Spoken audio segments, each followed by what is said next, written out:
ir, ko rādīs šīs mašīnas īpašnieks, jo es... Diezgan sarežģīti, jo viņam ir tā SMG kārta, man liekas. Bet es esmu informēta... Nav sajūga pedāju viņam.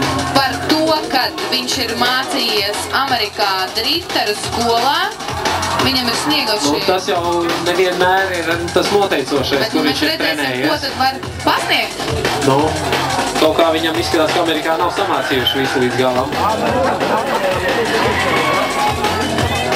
Laikam mūsu latvieši labāk driftē pa amerikāņiem, vai ne? Ko jūs teiksiet? Varbūt jātaisa reklāma. Latvijas drift skola un Latvijas drift sērijas labāks par amerikāņiem. Tā izskatās pagaidām. Jo pagaidām viss... Garais līkums sanāk. Grūti ar to SMG kārbu. Te, ka viņš uzbēgšanai mums ar tālajām gaismām, tas nozīmē, ka viņš ļoti agresīvi groza to stūri un nekontrolē savus knauķus.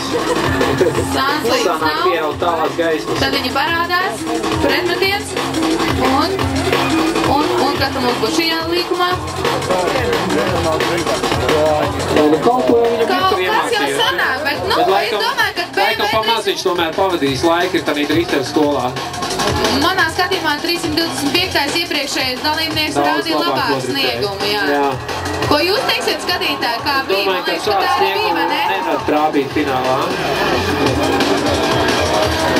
Un lielais ovāls ātrums? Nu, pat taisīt jau smuki rūs tā mašīna, jā. Nesanāk drīz. Nesanāk, ne. Švaki. Zema līga. Tačka laba. Bet nepriekš drīz laikam. Tačka ir laba, bet